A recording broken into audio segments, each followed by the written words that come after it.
This is Season 5, Episode number 1 of Beyond the Illusion podcast. Thank you so much to everybody who's listening, and thank you for supporting us and all the kind words and feedback that we've been getting.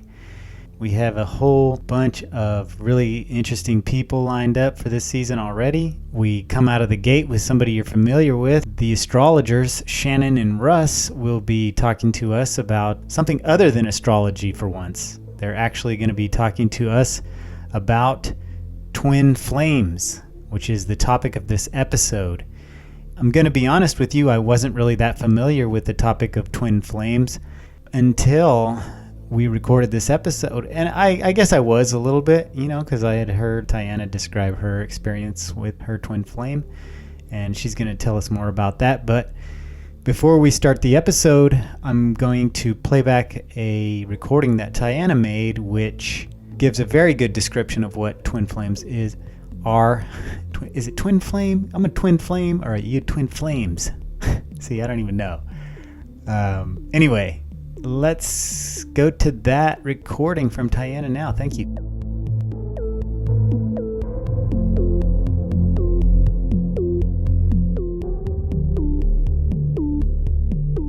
What is twin flame? Maybe you've never heard that term before, or maybe right now you're rolling your eyes and thinking, oh God, not another self-proclaimed twin flame. But hear me out. A twin flame is your divine counterpart, sometimes called a twin soul or mirror soul, because they reflect your soul energy. Meeting your twin flame will at first show you all the beautiful parts of you. You'll feel so seen and understood in a way that you never thought possible. Your twin flame feels so much like home, like an extension of you, because you come from the exact same energy. The instant, unconditional love between twin flames is phenomenal. Yet, ultimately, when these souls meet, kundalini energy becomes activated, and a massive clearing process of everything that doesn't come from unconditional love will begin. That process can take years or lifetimes. Meeting your twin flame doesn't necessarily mean you'll be together in a relationship in this lifetime. No one really knows for sure. So why are we hearing about it so much these days? I believe that in the past, twin flames rarely incarnated together. It's just too intense, and most people are not ready or able to withstand what gets triggered in that process. Generally, one twin usually stays in spirit and acts as a spirit guide, while the other one is incarnated. And yet, we are living in the time of the shift, where the earth and everyone on it is going through a massive awakening. And so many twin flames are incarnated together at this time as part of this ascension process. We're here to anchor unconditional love on the planet. So this twin flame journey is near and dear to my heart, yet it's something I've kept very private until now. Part of that's because it's become a very trendy topic in the past few years, leading to a lot of misconceptions and a fair amount of healthy skepticism to the whole phenomenon. Honestly, I haven't wanted to expose myself to the ridicule or scorn from people who think it's just an idealized romantic notion. And I would have thought that too prior to experiencing it myself. However, a true twin flame connection is the furthest thing from a romantic novel or a chick flick. It's more like an agonizing drama film where the main character dies at the end. Just kidding. Kind of. Ego death is required on this journey. Another reason I haven't shared this yet is because it's an extremely painful journey, and for the first few years, it felt like a festering open wound. I didn't want anyone to mess with what is a highly individualized healing process. This journey really is just between you and God. But through a kundalini activation, dark night of the soul, a lot of inner work, and a little plant medicine, I can finally say I'm at an amazing place on this path, fully surrendered to divine will and feeling truly complete within myself. The twin flame journey is really a spiritual journey about bringing your own inner masculine and feminine into sacred union within. So I figured it's time to talk about it. I know some of you are probably going through this too. Thank you, Tianna, for that explanation. Let's go to the conversation now with Shannon Gill, Russ Ohlhausen, Tianna Roser, and myself, Tim Howe.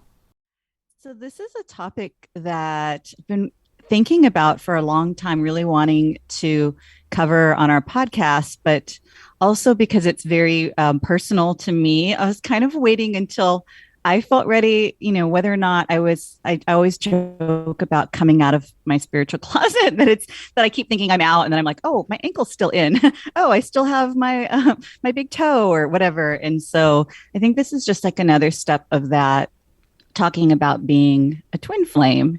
And really, it's such an interesting story as far as having Shannon and Russell here, because that's how Shannon and I sort of met, is that without realizing that we were on this similar journey, and two very, very different paths, but underneath it, the same sort of spiritual process was going on. But before, we tell any of our stories, I would just really like to hear from Shannon and Russ as far as what you think, what is your definition of a twin flame? Because I think there's a lot of different definitions, and I don't necessarily think there's like the one true definition, but I think that there'll be people listening that may have never heard of this term before, and it could be helpful to start off with it, or might have heard or have a different idea of what they think it is than maybe kind of where we're coming from. Sure. Well, thanks for having us on. Yes, thank you again. I feel the same way. It's a little edgy to come out in this way. We're usually your astrology guests. So it feels exciting for us because we have known for a while that we are here to teach about this phenomena because it's been so profound in our own life and our own experience. And because I feel it is sort of, in a way, a crucible of this new age that we are entering, that we have entered the Aquarian age.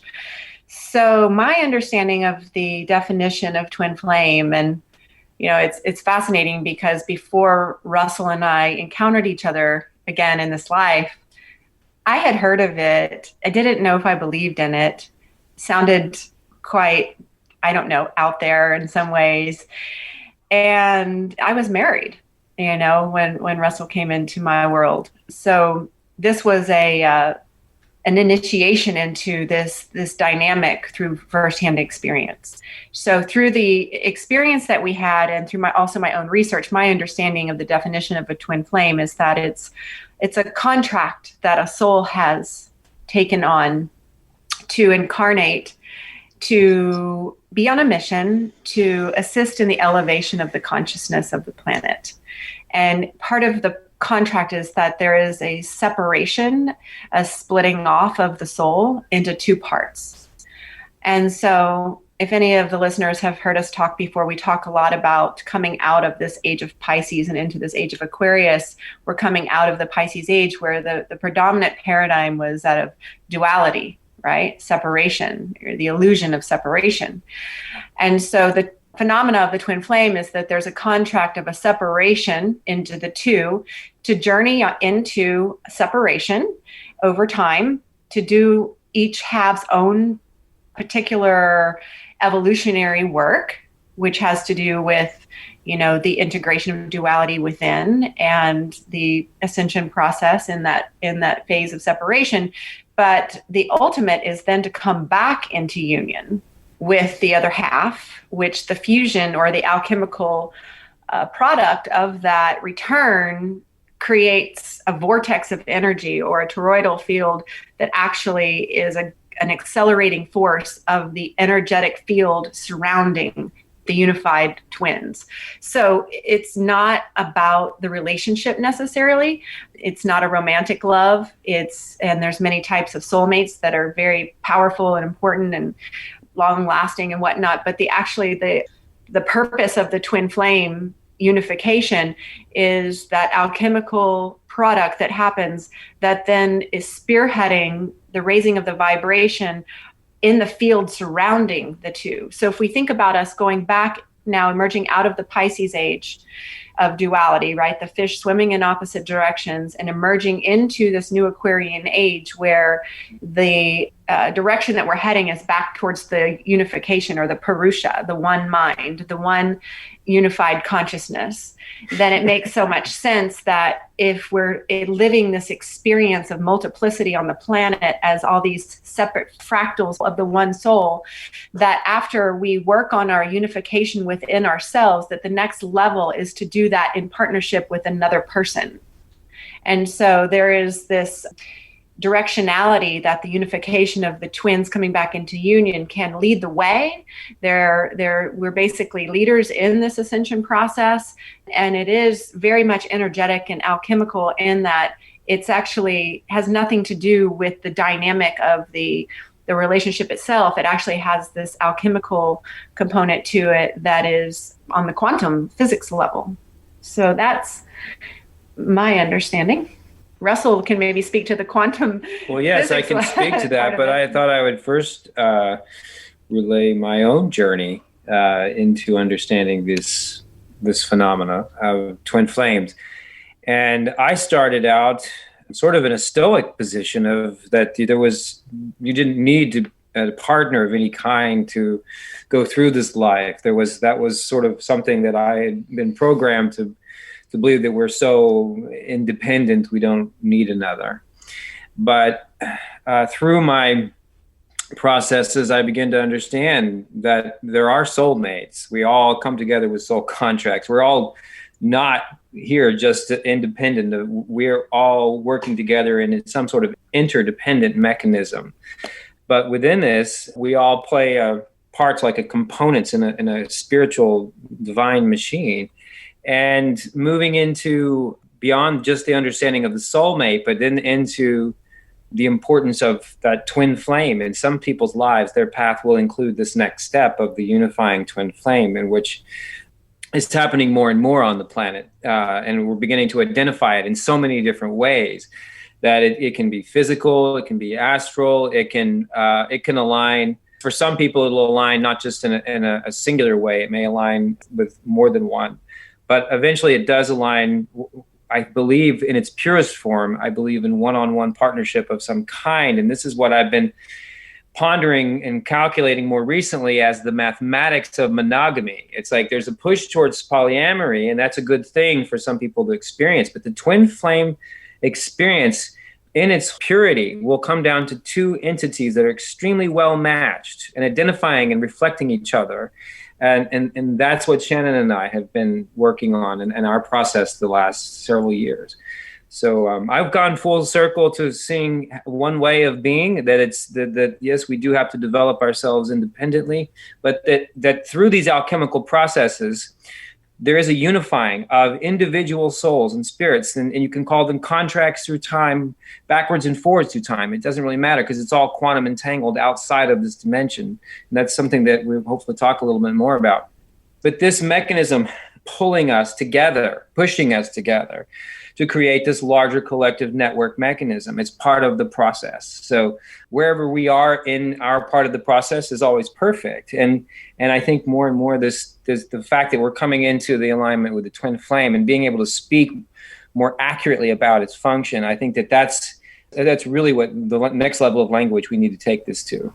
Yeah, for me, I had never really heard of the twin flame concept before I met Ming. Honestly, as woo-woo and spiritual as I am, I think like Shannon said, like I probably would have thought, was out there for me to believe, or that's like somebody's wishful thinking that you have. For me, like I think of the twin flame as this divine counterpart that, from the very beginning as a soul, sort of like what Shannon was saying, coming from the one and splitting into the two, until like all of these crazy things started to happen after I met my twin. And then I started to like search for answers to try to understand what was happening to me.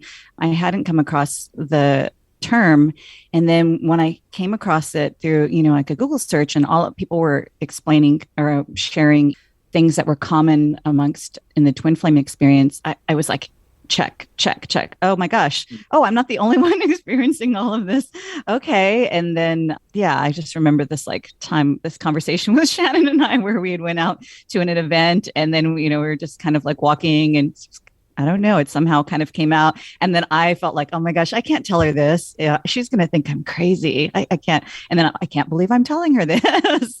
And so it's this thing for me, that even having been on the spiritual journey for a long time, it still felt so hard to like believe and so hard to share. And then I guess also for me, because my journey is different than yours, and that's why I wanted us to come together to talk about it, because a lot of times people think that the twin flame journey means that you have to come together in a romantic relationship with that person. And I don't know, I think there's a lot of different possible paths. And so when people get fixated on that aspect, I think it really holds them back, versus this idea really of thinking of it as Shannon was saying, like this ascension process, that in meeting this soul, it activates, your soul remembrance, and it brings up all of this karma within you and within this other soul. And when you meet, like your energy bodies start this merging process that starts to happen. And so you start to feel their stuff and they start to feel your stuff. And for me, I think this is really common, is like it activated the kundalini. And then of course, when the kundalini gets activated, then I went through the dark night of the soul. And I think all of these things are really common, and it's good to talk about them, because then other people that might be projecting this concept of twin flame on a soulmate relationship, or worse yet, on just a codependent relationship. I really want to kind of cover that, as far as like, oh, what's the difference between this sort of dynamic that happens in some codependent relationships, or even obsessive, where someone is obsessed with somebody and they say, oh, it's my twin flame, because now the term twin flame, in the years, what has it been, like 6 years since I met my twin flame and so forth, I think it's become really popularized, and you just see that term everywhere. And so everyone's like, one, looking for their twin flame, and so then projecting that idea onto every partner they meet, or just projecting that onto any kind of intense connection, which could be a karmic relationship or just a beautiful soul connection, and putting that there. I'm curious to hear kind of what you guys would say are some of the indicators that you might, that you would say like, oh, this is very indicative of a twin flame connection. Well, I'm wondering if maybe sharing a little bit about our own story would be helpful too. Yes, yeah. I would like to interject. I just want to show you how my mind works a little bit. So I go straight to the words. Let's see what we can find in the words themselves, And twins are, in just straight off the Wikipedia, the two offspring produced by the same pregnancy. Thinking in those terms, and also just the word itself meaning a doubling or two. It comes from the root of Proto-Indo-European, meaning the first divided thing. And astrologically, that happens between the sign of Cancer and then the sign of Gemini. So the twins of Gemini, the first divided, come out of Cancer womb, which is where the oneness still recognizes itself more purely. So there's the one reality merging into the other. And that's where this concept comes when you look at it astrologically. But the twinning implies something that happens beforehand, at birth, at pregnancy, at the conception, in utero. So this, thinking of this as sort of in a way being predefined or predestined, is the way that we think about it when we talk about twin flames. There's something mystical behind it that's driving it, So looking at the word flame, the flame also means to shine or to burn or shine bright. So when you're thinking about twin flames, if you're in a codependent relationship that's not helping you shine brighter, then it's probably not a twin flame relationship. It may be doing something for you, but is it purifying your soul, your vessel, to achieve something greater between the two of you and in yourself? Then if it's not doing that, it's probably not a twin flame union. Yeah, so I like to look at those words, and I'll come back to this other aspect in a minute. So he's an etymologist. I like etymology. Yeah, it is. I like that explanation though. That's a really good way to look at it, because it doesn't kind of make sense otherwise, right? Yeah. And, people often say, can you have more than one twin? And I say, well, twin means two. So that would be a triplet or a quadruplet or, it's possible. There's soul pods and there's all kinds of, soul families. But, as far as the question, I mean, that's a big controversy and a big question on how do you know if it's your twin flame, right? Well, this is part of the mystery.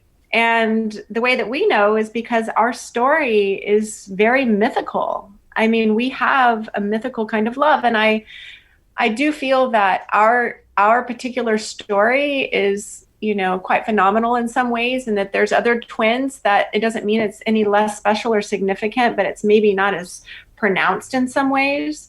And I know that in my own life, that spirit has me experience things in a very profound way, in a very overt way, because I'm then supposed to share it. So it's like, oh my God, there's no denying this. It's so obvious and fantastic and extraordinary. It's in your face, so that I can be a transmission for other people. And I love sharing our story. It's amazing.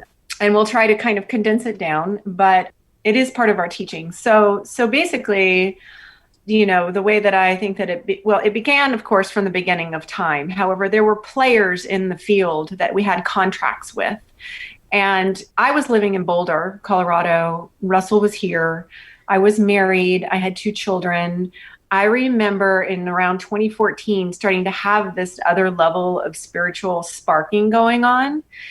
He also, at the same time, of course, we've had not come back into union, was with another partner. Her name is Stacy, and they were having these extraordinary ascension experiences together in their tantric practice and tantric union, where my spirit body would come into the space with them, and they actually even nicknamed me the brunette. When we finally did come into union, we looked back at that time and he's like, I felt you coming. So that's one of the significators, is that you often can feel there's a soul coming in before you actually come into physical proximity.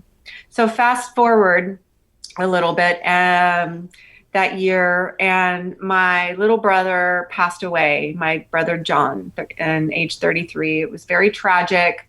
I knew at that moment of his crossing that I needed to get home, which was back to Austin. I was born and raised in Austin, to be with my parents. And so that my parents would have me and have my kids. So, because he was my only sibling. So we moved back to Texas in 2015. I, of course, immediately looked for the astrological organization and, went to a meeting, and we went to a Rick Levine workshop.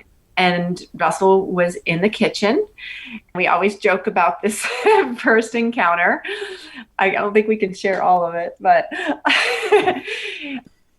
what stands out to me was that the 2 things that because when we immediately were magnetized to each other, started talking, because he was part of the astrological organization and I was new in town. And so there was just a natural chemistry, like, oh, who's the new astrologer in town?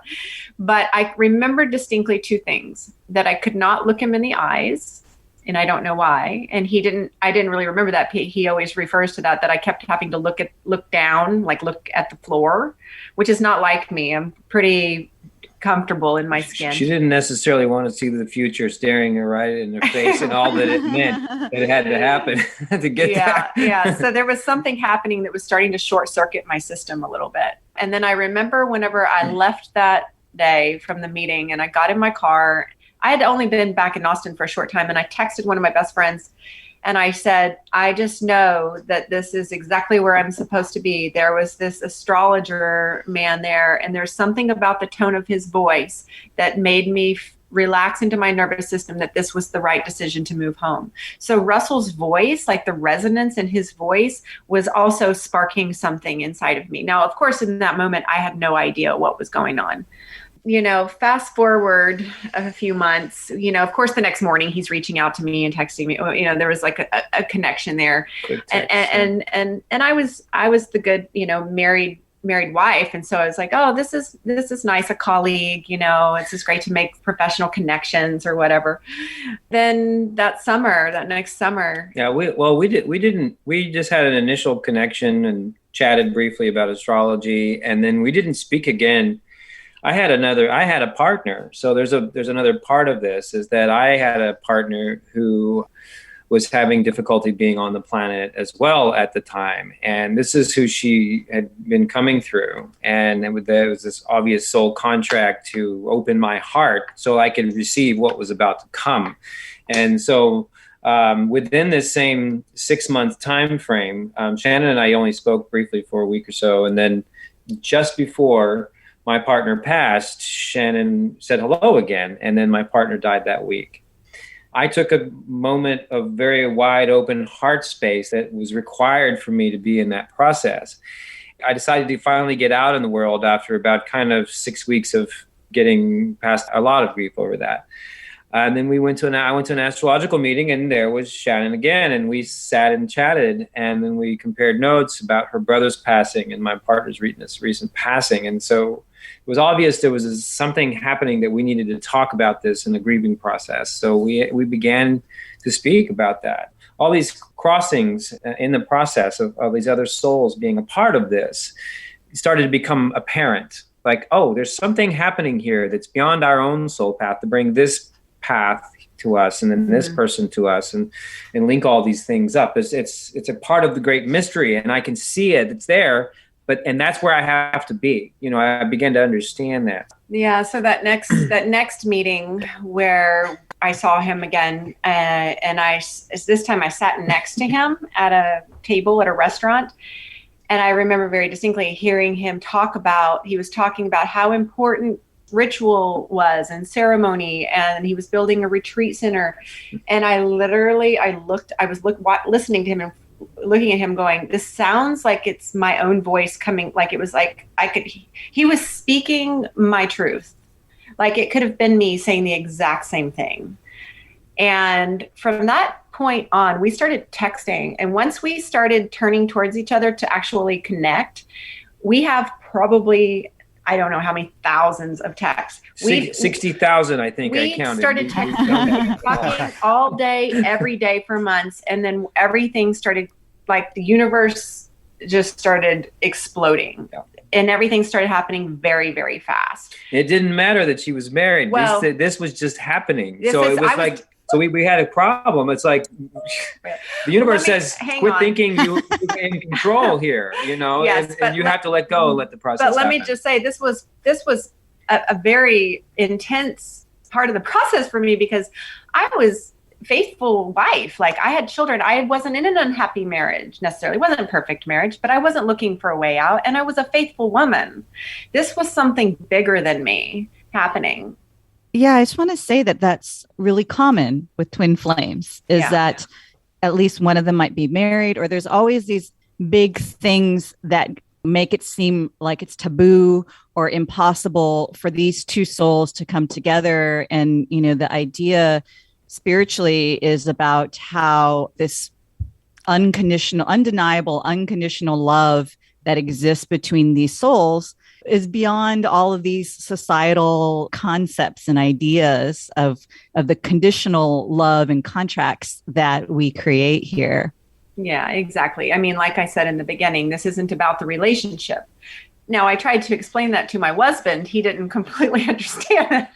She tried opening up the relationship to see if that would work. Anyway, but basically, it was actually very fast and furious, and I'm very happy for that. It wasn't like I had an affair. The storm hit, and I tried to fight it for a while, and I started short-circuiting. I mean, Tianna, you probably remember, in a period of like 6 weeks.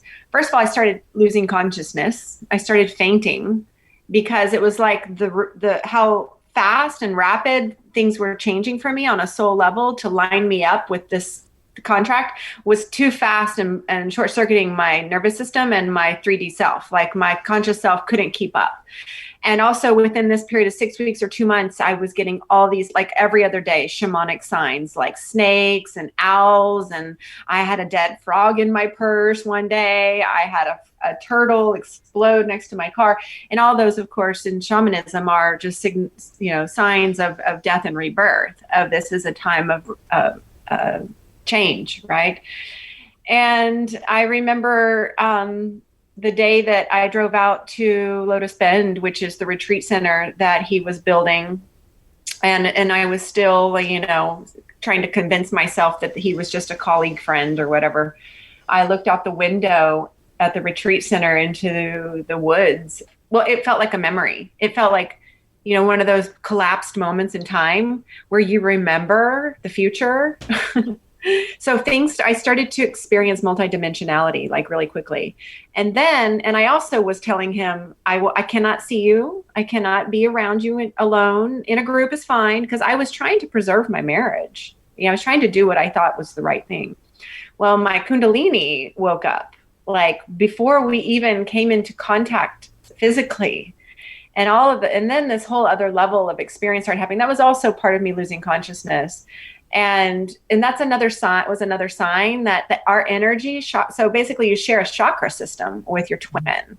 So once we started just even energetically connecting, and our hearts connecting, and our love connecting, then it started sparking us. Because as I mentioned, this is an alchemical alignment that really is about ascension. And so that was another huge thing. And then I remember one night, Tianna, were you there? I'm trying to remember. You were there with me. We went to see that band, the Bliss Goddess. Yes, that's the night that I was talking about, where I was like, oh my God, am I going to tell her about this? Because everything you were saying was like so similar. And then, yes, that was. Yes. So yes. I would like to read something that you wrote, Tianna. Is that okay? Yeah. This was on speaking of your specific role in the process. You wrote an archangel message. She was channeling. She was channeling on 9/11/16. And this, I just have these select words. The spark of energy is activated upon the two souls' initial reunion in the physical realm. So begins the process of clearing and healing within each of the souls. Shannon and Russell are at the beginning of this process. So you wrote that. Yeah, because what happened for me, yeah. So because like what happened for me is, my kundalini also activated, and I was having these like massive visitations by the archangels, particularly because I didn't want to be one of those cheesy angel people. So I'd always shut them out, but they were just like showing up, like even when I'm not in meditation, and giving me messages. And Shannon's brother came and visited. I'd never met Shannon's brother, and gave me messages to give to her. And it was like really pushing me outside of my comfort zone. But, like realizing, now, and I think I realized then too, that, we all, you, the three of us, and I'm sure, and Tim, and all these souls, like we've all made this plan beforehand to come and, do this work. And so this was all part of that coming through at that time. Well, I'm so thankful for you, Tianna, because I know that this was all, like you say, predestined, because you dropped into my life right whenever I met Russell, and I needed that mirror reflection, or else I would have probably thought I was going crazy. And you were there to guide me, because you knew, and Tianna had her own, experience going on, but also had been told by her guides that she was here to help guide other twins. And so what Russell just read was a channeled message where I was torn apart inside. Torn apart about what was going to happen to my marriage. But everything inside just kept saying, yes, you have to say yes. This isn't about you. This is bigger than you. This is actually the best thing for your children, etc. Mm-hmm. And so that one night we went to Bliss Goddess, I decided to go ahead and let Russell in to my energy body, and just simply just in my dance, I invited him all the way in. And it was this very transcendent, sensual, sexual experience. It just synchronistically happened to be at the Bliss Goddess concert. and after I did that, the universe collided in the way that it was not long after that I was letting my husband know what happened and what was going on. And then once I said yes, once I fully said yes, things just started creating like mad between us, and we birthed the retreat center fully. He had been seeding it, and then I came in and started building the altars, and our union started just proliferating the higher vibrations. And we started running the Astrological Society of Austin. We started teaching and traveling all over the world. But there's a very important aspect of the twin flame union that was very all consuming for a while. And that is one of the stages, which is the descent into the shadow realm. And like you said, whenever you tear open those cellar doors, because if you're going to truly be a free flowing vessel of energy, being a toroidal field, then any blocks or anything that's ever been stuck away or hidden away or not dealt with has to be freed. And again, twins are here to do also collective healing. And Lotus Bend is a portal for transmutation. It's definitely a place of deep alchemical work. And so we had to learn trial by fire about this aspect of it, which was very intense because he and I, of course, as twins, had very big trauma from our childhood that we both thought we had, done, figured out a long time before we got together, which we had. We were very high functioning, very evolved, but there was this sort of surprising other level. And if you think about duality, if we're going to be able to transcend the separate self and to surf the cosmic realms, then we're going to have to deal with the hell realm as well. And we did. We had to travel and learn that terrain in the underworld quite a bit. And that part of the journey was excruciating and confusing and absolutely necessary. Yeah, I think that's so important to bring up. That's part of the ascension process, is we have to go into the darkness, into the depths. And when I think of I joke that I had like spiritual awakening part 1 and spiritual awakening part 2, and I'm sure I'll have many more, but like those, like the first one is like really big. The very first time I went, from an atheist to on a spiritual path, but that was all the rainbows and butterflies and unicorns and, oh, it's so wonderful. And then, this spiritual awakening part 2 was like totally descent into hell kind of thing. But also just like the most growth that I've ever had. Here I'd been on a spiritual path for many years, thinking like, oh, okay, this is going well, and then bam, like it's like getting hit by a truck or something. But I think most people that are on the twin flame path feel the same. It's like since you met your twin, the growth is astronomical compared to anything before that. The lowest lows, but then the highest highs are part of the path. What's your thought, Russell? Well, that's definitely true. And, I was thinking about when you're merging, with two entities, when you're higher and the lower within yourself, you have to bring all the stuff up to shine the light on it. So, there's a complicated process when you're doing that. Within, but when you're doing it with another partner, we may want to stay in the highest part of where we think of ourselves, and that's not our only truth. There's a dark part we haven't dealt with. It's usually in the subconscious, and that relationship's going to bring up as above, so below, and you have to process it through the consciousness. That is part of this alchemical evolution that we're moving through. Is that we have to go deeper in our subconscious and recognize what's happening, and then merge that with evolving consciousness. And I think that really is a challenge to do with another person. You really got to have two conscious people at the same level, creating that spark for the twin flame, And, speaking the same language. And any conscious relationship, the new paradigm of evolutionary paradigm of relationship requires shadow work, and we're all mirrors and we're reflecting each other. The complex part about the twin flame dynamic is that as one soul, the projection onto the other half of you're the one that needs to do the work, you're the one that's screwed up, that is actually could tip you over into a level of insanity, because you have to understand that there's nothing outside of yourself. So that's part of the dynamic, is how do you unify?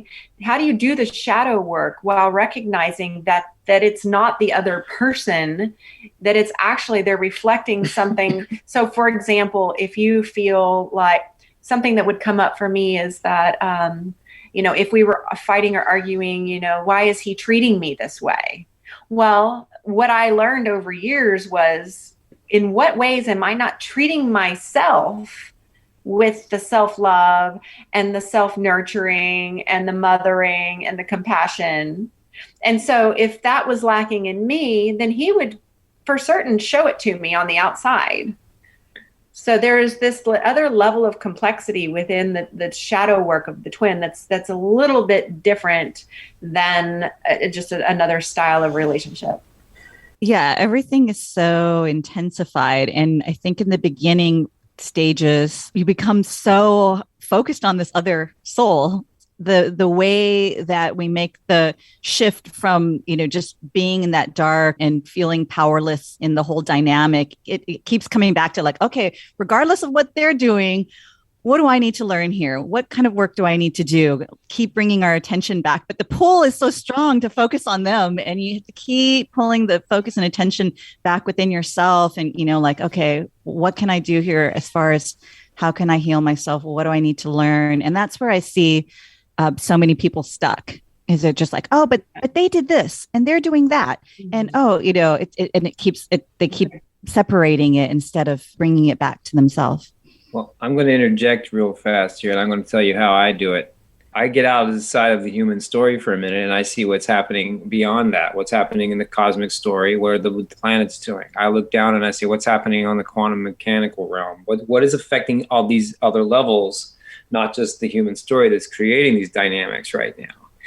And what can we learn from that? And part of that dynamic is that we're learning how to share one mind again. We're doing this with networking with people. We're doing it very intensely when you're doing twin flame work. Part of that is purifying the vessel so we can begin to share one consciousness. To carry this over to the actual concept of twins actually share a very similar biology and nervous system. They're transceiving. So they actually can share, they grow up sharing one mind. And it's something that's always puzzled scientists is how do twins communicate at this higher level? Because there is actually scientific evidence this occurs, So, and we did that while you were in Europe. Yeah, we've been doing that all the time. We've been able to enhance the ability to project into each other's minds. And part of that is the purification of the vessel. So we can share it. Literally, we can project thoughts and feelings to each other. So, but to bring this back into a scientific realm for just a moment, this is where my mind goes into remembering not to get lost in too much of the emotion and feeling, because the mind can help with this process. When we begin to understand what's happening on a mathematics level, the quantum level, on an atomic level, where's everything moving, the other mechanics behind it all. So I'll just say this is from a paper that was written about monozygotic twins and macro entanglement, which deals with the quantum entanglement theories, looking at the particle level. So for the last 2 centuries, there has been speculation that there is something special about how twins communicate. Theoretical physicist Sir Roger Penrose has even suggested that consciousness is an effect of quantum entanglement, which might have implications for twin bonding and the nature of shared consciousness between twins. Thinking of that in terms of twin flames, we have that similar entanglement coming in, aligning our particles, our DNA, all of the atoms that are needed to make this twin flame union work, come together outside of ourselves. The elements themselves will come together when it's really a twin flame union. So thinking about that on the quantum physics level is something that always helps me get out of the story that I may be dealing with when the process is difficult. I'm thinking, what else? I try to put my mind, what else is happening here? What am I purifying out of my own vessel that I haven't dealt with yet? What does my subconscious need to wrestle with to go to the next level of subtlety? So yeah, I think about removing some of the level of story and then interjecting the higher consciousness work that's going on beyond the temporal realm. And it took us a while to get to this place. Tianna witnessed the journey, and it was difficult for those that love us to watch us go through this, because the tendency is to project the shadow onto the other half. Then things started shifting whenever we started understanding. It's like it's one thing to understand and to conceptualize. It's another thing to put into practice, right? We know that. So it was this massive initiation on how do we really start working energetically, understanding we have a shared field, and get, like Russell says, get out a story, because we have the same story. It was loss. Like, he was given up for adoption at the time he was 2. And I, had my father die when I was young and lost all my whole family through embezzlement of trust fund and whatnot. So we had the same wound, of course, being the same. And we were playing it out with each other over and over and over and over. And now looking back, it's like so silly. But when you're in it, right? Yeah. And we had to do that until we were just finally done. And then now we're in a place where it feels like spirit is rewarding us, or we've ascended to another level of higher vibrational frequency. And we're having magic happen in our lives. And we've just been invited to build a house next to a pyramid on the top of a mountain, And so it's like, but wow, we had major dragons to slay on this path. And we understand that it's because we are here to not just embody this dynamic, but to teach about this dynamic. And so, we're our greatest teachers. We have to go through the things very, very specifically. Yeah, I think there's not enough twin flame couples out there that are in a healthy place, that aren't making ridiculous promises to people. I think that's part of, like, come together with your twin flame in 6 months or less, or, I know the things that you can do. I think, we need teachers and guides, but to show us how we can find the answers within ourselves, and to remember that all of our paths will be different. And again, like for myself, it means like, I was able to find sacred union within, to bring in my own divine feminine, my own divine masculine, and come to a place where I feel whole, and then surrendering to the process, right? So much of the twin flame journey is about trusting the divine and surrendering to the process, rather than trying to force an outcome that you want and in a specific time and think it's supposed to look a certain way.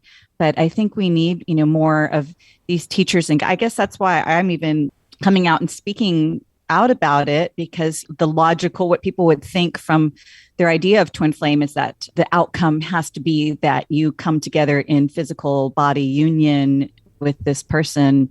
And that might not be, but it doesn't mean that we can't come to a really amazing, magical place. I feel like I'm in a magical place within myself in a different way, though, like being able to grow so much and have the courage to put myself out there more that I never would have had before I met my twin. I didn't have that. I thought like, I'm good. But I was really kind of just, doing what was comfortable, and I was helping people, but not to the level of like exposure and vulnerability that, like before this podcast, before there's lots of, before I wrote a book and all of these things. And so I can look and see how much it's enabled me to step into my purpose. And then same with you guys. And that, for me, when those archangels started coming, just like you were saying, they were telling me like, we're going to send you a bunch of twin flames, and I don't advertise, I don't advertise that about the twin flame thing at all. But sure enough, people started coming to me that were starting to drop this term that none of my clients before had ever dropped that term, twin flame. And I really do think that if anyone is like resonating with this and thinks that they may be a twin flame, I really recommend not to seek out support or guidance from anyone who isn't going on this journey, because I've heard so many people's experiences and I know wonderful spiritual people, and I get it, because like, I would think the same way if I wasn't on this journey, but that had told them like, oh no, that's just a modern popularized romantic concept. And people telling them that that's not a real thing. And so you really need somebody who's on the journey to kind of support you, but not tell you what to do, but to help you find, the answers within yourself. Mm-hmm. Yeah, I agree. It's true from what my own research has shown me that most twin flames are stuck in the stage of the runner chaser or the shadow work piece. And that to me makes sense if we think of us as fractals or micro macro, right? Again, going back to this, remembering that we're emerging into this new age of Aquarius. We're right at the dawn. The first decan that we're experiencing in the new age which will be the first 700 years of this new age, is Libra. So every sign is broken into 30 degrees, and it's 30 degrees and then broken into 3 sections, which are called decans, 10, 10, and 10. And it is the emphasis of the sign. And so because Aquarius is an air sign, then it's the 3 air signs. And so for the first, 1/3 of this new age of Aquarius, we're going to be living through this Libra decan, which is the lover archetype, or all about that unification, the Heros Gamos. Like I said, if we can just even think about us energetically starting to move in the direction of unification from this place of separation, of multiplicity, then even just sacred union of any kind is helping to move us in that direction. It's about the reyoking. It's about the reyoking. And so I like to play with words again. And this age, or this sign in Greek, is represented by the zygon. And the zygon comes from the root of where we get the word zygote. So think about it in the womb. What happens when something is created, a single cell divides and multiplies and creates this larger entity. And we're working backwards in time. When we're working with the procession of the ages, we're going backwards. So everything that has been divided into multiple cells is coming back into a single zygote in the next 700 years. It's all symbolic, if you can look at it that way. So it's coming back to a single-celled self of understanding and consciousness. It's not just, theoretics. We're talking about with the higher mind of the self. These clues are all around us if we just look. Yeah, and so that's why this emergence into the zeitgeist of the twin flames started coming a few years back, because we're getting, more and more, the entrance into this new age is becoming more and more predominant, and we will continue to see more, and we will continue to see more twins come into union. But if you think about the micro, macro, look at what's going on the planet. We're in a state of basically a collective dark night of the soul. The division is off the charts. The my belief versus your belief, we're in a state of polarity, right? So that's reflective, and most twins are in a state of polarity. Most twins are stuck in that state, but we are an example of what's possible. and again, I fully believe that we'll start to see more and more of this phenomena coming into harmony, into union, and starting to see more and more twins doing this beautiful work of creating portals of energy to help to magnify and to accelerate the collective vibrational fields ascension process. I'd love to hear from Tim. Maybe you have some questions that, as someone who's maybe at least not aware if you are going through this experience yet, but maybe you have questions that our listeners would be having in their mind right now. No, not really. I mean, I was just thinking about what Shannon just said, like, if there were going to be more and more of these, twin flame people coming out and making themselves, aware of what's happening to them. But I think you're right. There probably are going to be more and more people, realizing that this is what's happening to them. It's such an interesting concept because, to me, it would be very destabilizing. I think it would kind of shatter my sense of identity, because, so many of our belief systems are built on this idea that we are fully independent beings and that we have our own, spirit even. And well, Tim, that's kind of the purpose in the end, mm-hmm. to dissolve parts of our identity so we can connect to the higher mind, part of the story that we may be holding on to too much. So I went through the same process myself. So yeah, I was wondering if you had experienced anything like that, like a resistance. And that I was just going to say that is particularly because it's you. Two guys were talking about it, because the masculine energy is about, the feminine is about kind of the merging, and the masculine, is more like the mind and the separate. And so I think it can be particularly hard for the one that identifies more in the masculine energy to come into this dynamic, because it does feel scary, as if like, oh, I'm going to lose myself and I'm going to merge into, whereas the feminine's like, oh, I want to merge. And the masculine's like, I don't want to lose myself. That's true. But you don't lose yourself, right? Russell, you can attest to that. You still get, and sometimes you lose yourself, and that's okay. That's part of the stepping over the next boundary of the fifth dimension is you're going to lose yourself, So you got to be okay with that a little more and more as you move forward in time, and as you move forward to this twin flame experience, if it's part of what's destined for you, then the more you're going to have to let go of that. And speaking of that, so I was just brought to my attention a little while ago the Jewish word, the Hebrew word for this idea of the mating of the soul, soulmates or twin flames, is beshert, and its literal Yiddish meaning is of destiny. So it implies that there's something that's bringing you to this union, through time. And I just find that part fascinating. Well, and another thing, something that Russell has said in the last couple of weeks is that one of your realizations is that you can be the best version of you when we're in union. Mm-hmm. And so as far as like losing something or losing your identity, we actually enhance one another as separate, because we definitely do our work separately in the world. We do a lot of our work together, but I definitely can relate. I feel like Russell enhances and supports, and he, in some spiritual way, sort of validates me. It validates maybe not the right word, but the reflection, is life affirming and supportive. That gives me strength in the world to shine. Mm-hmm. Of course, you lose your false self.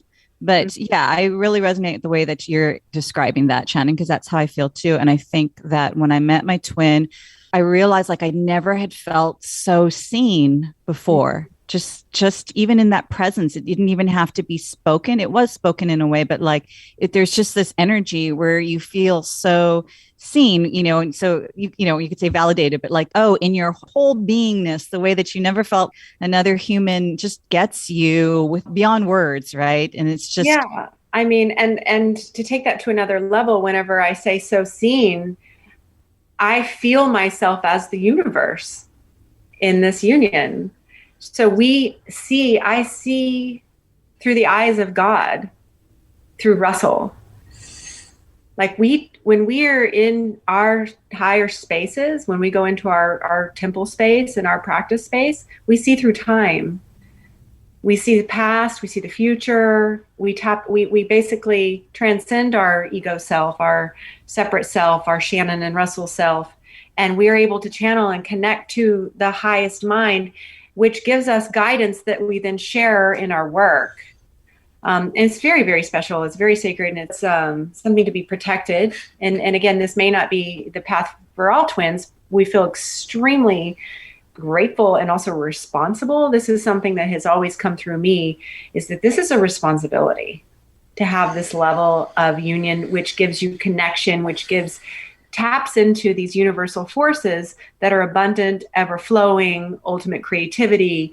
And then for me, what I always come back to is because we are blessed to share these things, because then we get to speak from that place to activate other souls in this, for everybody to realize this is our birthright, whether you're with your twin flame or you're with a soulmate or you're alone.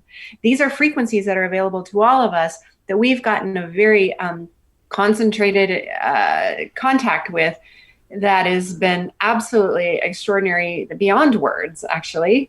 And that's another dimension of this dynamic that we didn't speak to a lot, but through the unification of body, mind, soul, and our sexuality, it's the things that I used to read about in books and conceptually understand about traveling the universe, we get to actually experience those things. And those things are really beautiful. And yet also, I think that sometimes people hear that and then they're like, oh, I want that. I need to find my twin flame. It's kind of like how when I first heard about kundalini, I was like, I want that. I need to activate my kundalini. And I went and got Shaktipat, and then it seemed like nothing major happened. And then, in divine timing, many years later, when I met my twin, kundalini just activated, when I wasn't trying to like make it happen. It happened in its own divine timing. And so I kind of just want to make that point to people that it's not something that you go and make happen and do a twin flame spell and listen to a meditation and, make it happen. If it's part of your path, it'll happen in its divine timing. And it is, be careful what you wish for. It is, the dark night of the soul is like, it's not easy. I mean, obviously just the name, but I mean, I just really I've always been people can just probably tell if you listen to this podcast, I'm kind of a perky person. I've always been really cheerful and joyful and so forth. But oh man, when I was going through that dark night of the soul, I didn't want to be on the planet anymore. I wasn't going to kill myself, but I really just kept it just felt so dark and so hopeless, and everything I had done to try to pull myself out of it wasn't working, and seemed like it was just endless. It didn't seem like it was ever going to get better. And I just kind of was asking to not be here on the planet anymore because it was like, oh, I can't do this anymore. And I know a lot of other twins that I've talked to had been at a point like that. And so it's not something to wish for or meditate for, but just to allow and unfold, because it's like matches. Since we're talking about twin flame, it's like you don't give matches to kids because they're not ready yet for them. When they get to a certain age and they can be responsible, so you'll use that word responsible, and then they can have the matches and they can be responsible. And so it's the same with our soul journey. Is like, oh, I didn't meet my twin flame years ago because I wasn't ready then. I wouldn't have been able to handle this purification, this burning, that process that goes through then. And so I needed to have all of these experiences before I was ready to be able to go really, really, really deep and dark. Exactly. I mean, I've often said that it almost killed me to go through that. We probably could relate to, Russell can probably say the same thing, that it was so excruciating and confusing and dark, multidimensional darkness, but that was particular to our soul's contract, was to traverse the collective pain body and to see what kind of entities are lurking out there and what does multidimensionality really mean and look like up front. If you think about the ascension process or just even the spiritual awakening process, it's the death of the ego. So it's the death of everything you've ever known. And anybody that's on the spiritual path of awakening has to go through some version of it. But I will say that my sense is that the twin flame process of unification alchemy is intensified by tenfold at least. One of your first questions is how do you know if it's your twin flame, right? Mm-hmm. First of all, this is part of the great mystery. There is no, you go take a blood test and you get your test results. But one of the things that I would say is that we're working on that part. Yeah, we're working on. Yeah, get your blood test. Let me see your astrology chart. Oh, yep, definitely. Okay. I think there's a Black Mirror episode about that if you watch television. I bet you. Yeah, I mean, man, we could probably talk forever about I bet your astrology charts. There probably are things that you notice that. Yeah, I mean, sure, but there's not one equation, right? Mm-hmm. And there are definitely significators.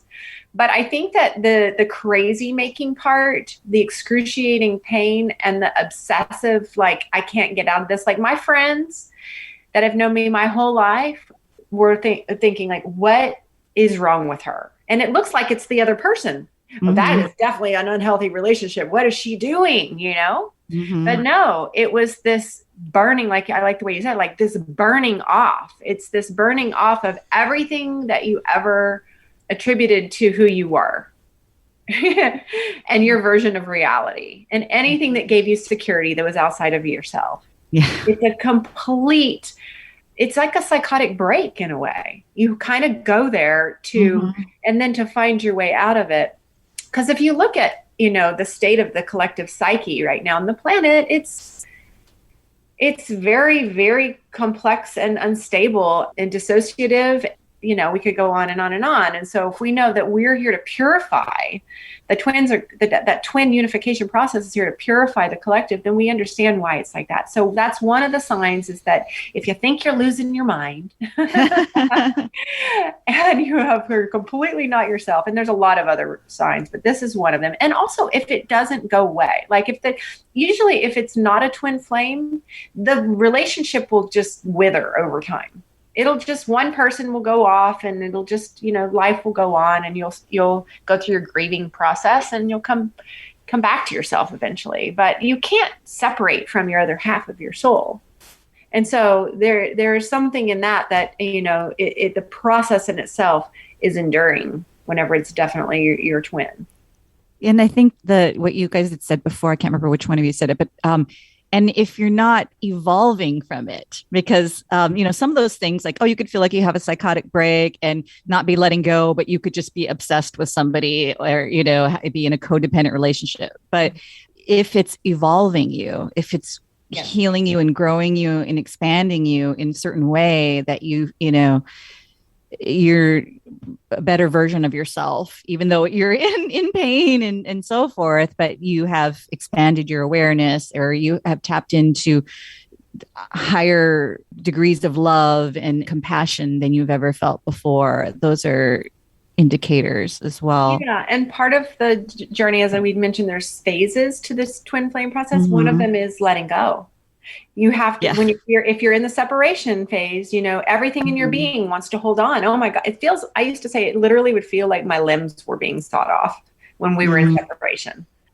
It took a while, but basically part of the necessary alchemical journey is to completely let it go.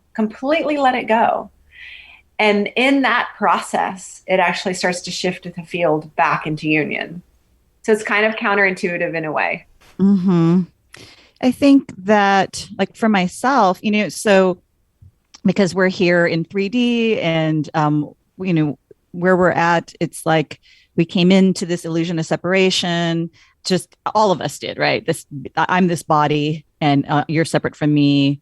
But then, through the twin flame journey, as we are ascending and awakening our consciousness and tapping into this higher fields, that on higher levels, we are already one with our twin. And so that's why we can tap into that. And whether you're in a physical union or whether you just access that field where you just sense and feel and know, like, that's where I feel like that's where I'm at. It's like, it's okay. It's okay if I don't ever see him again, and he's doing his work that he needs to do to grow, and I'm doing my, soul purpose work that I came in to do.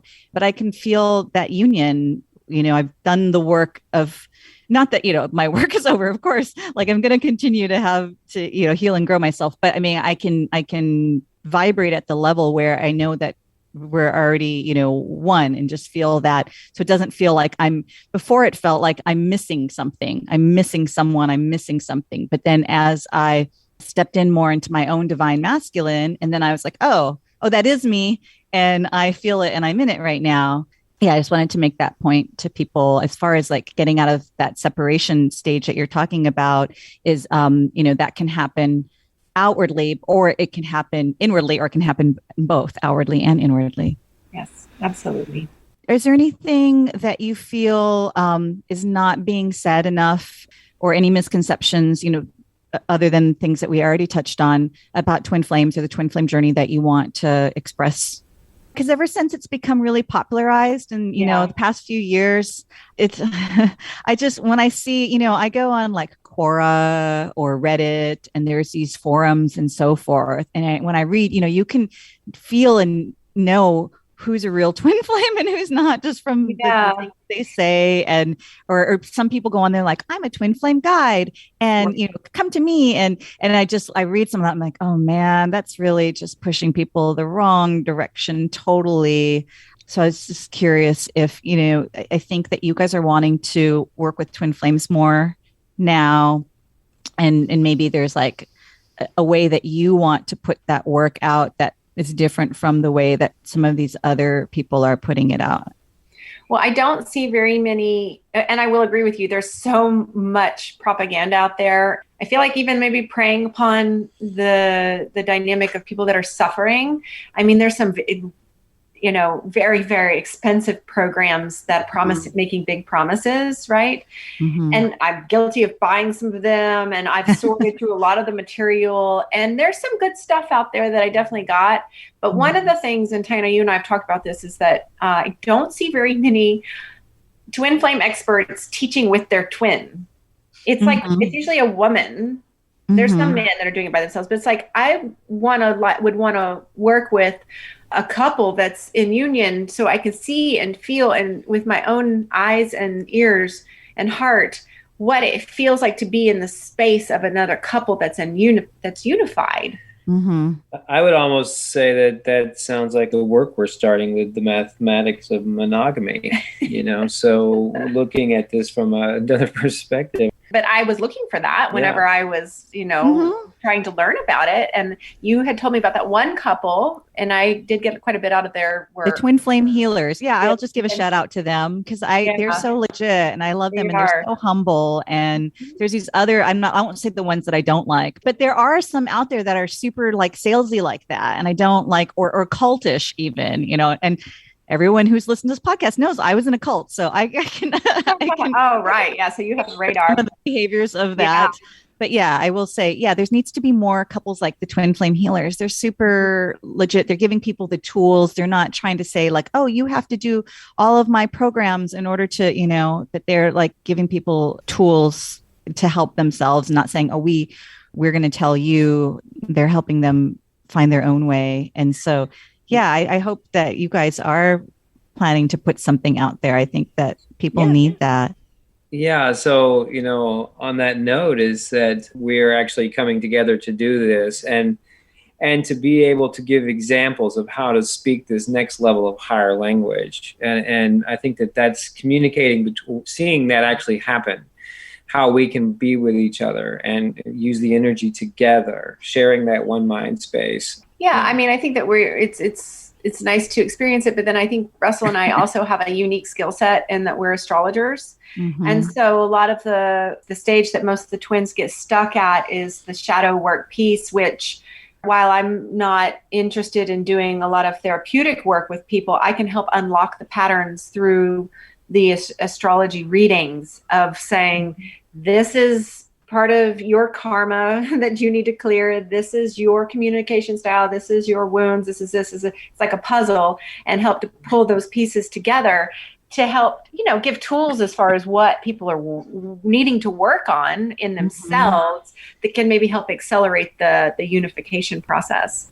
So we are excited to work together and to do a couple sessions and it doesn't have to, oftentimes it is the chaser that's going to want the session because the runner's right in denial. We didn't talk about that dynamic so much, but most people probably understand if they know a little bit about the twin flame dynamic that there usually is, one person running, one person chasing the other person, one person, and sometimes it can switch, and the other person starts going off, but it's basically, it's so intense. Like it's so intense that one person just isn't able to look in that mirror that their twin is showing them because it's fracturing everything that they think about themselves. And so it's easier to think like, okay, you're the devil and I'm going to run this way. And I'm going to run as fast as I can. And I'm going to get away from you, which is the big cosmic joke, right? Because you can't get away from yourself. But it's usually the chaser that's like spending all the money trying to figure out how am I going to get it back, and chase. And the longer you chase, actually, it makes it harder and take longer. The trick, I guess, is for the chaser to stop running, stop chasing, and become the magnet. Shift the field, start working more energetically. And so if you can think about it all energetically, I think that it helps to, like Russell said in the beginning, to take the story away of whatever particular dynamic, the couple is stuck in. But I do feel that astrology is a really powerful tool to help to know exactly where to focus on removing the blocks. Thank you, guys. We're out of time, so this is a really great conversation. Yeah, thanks for everybody. Thank you too, Tianna, because you guys all had to share very personal stuff, and I think people will appreciate that for sure. Yeah, we'll definitely have to have you guys come in and talk about, because of course there's lots of stuff happening in the cosmos too. So we'll have to have you come maybe towards the end of the year in a couple months to give us the heads up of all of that, because yeah. So might be fun to do it again at the next eclipse season. So we'll be in eclipse season again during the holidays, which is always lovely. And the nodal axis slips into Scorpio, Taurus, which will be interesting. Oh so, man, intense. That sounds intense. Yeah. Hold on to your seats. Yeah. So that would be a wonderful time. And it's always a pleasure. Thanks so much, you guys, for, Yes, thank you. we love being on your show and supporting your work. Oh, yeah. Thank you guys. Is there anywhere that people, well, why don't you guys just let them know where they can get a hold of you? Sure. Yeah, probably my website as far as interest in like sessions. Like I have a, a twin flame sort of area, and just even soulmate work in my website, different astrologically focused, or just coaching, spiritual mentoring sessions for twins. And so it's shannonleegill.com, and it's LEI is how I spell Lee, and my middle name, and Gill, Gill. Yeah, you can also find out more about what we're doing on the shiftfoundation.org. Yeah, so we're actually getting a lot more stuff up there. And then if you want to read some new fun stuff that I've been putting up, go to my complicated address, vonohlhausen.org. You could flash that on the screen or something. Oh, that's right, we're on podcast. But anyway, just put that Put it in the notes. Yeah, I'm finally getting some of my articles and little videos and things up that are a really fun way to look at these things in a higher perspective through mathematical structures and quantum physics and sacred geometry. And the merging, he focuses, he's brilliant on the merging of science and spirit. And so that's what he writes about.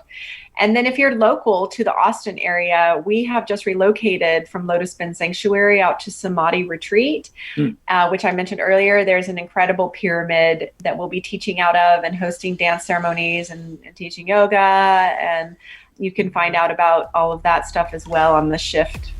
Is it the Shift Foundation? The Shift Foundation. theshiftfoundation.org. Yeah. Oh, cool. I'll have to go check it out myself. Yeah, come see us. All right. Yeah. Well, thanks again, guys. I really appreciate it. Thank you very much for listening to this episode of Beyond the Illusion. I'd like to say thank you to Shannon and Russ for coming on and for sharing so many personal details about their lives with us. If you want to learn more about Shannon and her services, you can find her online at shannonleegill.com, and that's Lee spelled L-E-I. And if you want to learn more about what the two of them are doing together, you can find out more about that on theshiftfoundation.org. I'd also like to say thank you to Tianna Roser for keeping this podcast going strong. And we also have some really exciting news to share about Tianna, which is she just finished writing her first book. So if you want to read that, and I highly recommend that you do, you can find it online at awakeningtransformation.com, or you can find her on Amazon as well. And the book is titled Awakening Transformation, A Beginner's Guide to Becoming Your Higher Self. If you'd like to learn more about this podcast, you can go to beyondtheillusionpodcast.com. And if you're still listening, you could give us a rating on Apple Podcasts or wherever you get your podcasts from. This will help other people find us. And lastly, I didn't forget you, Casey. Thank you for creating the music we use on this podcast. Take care, everyone.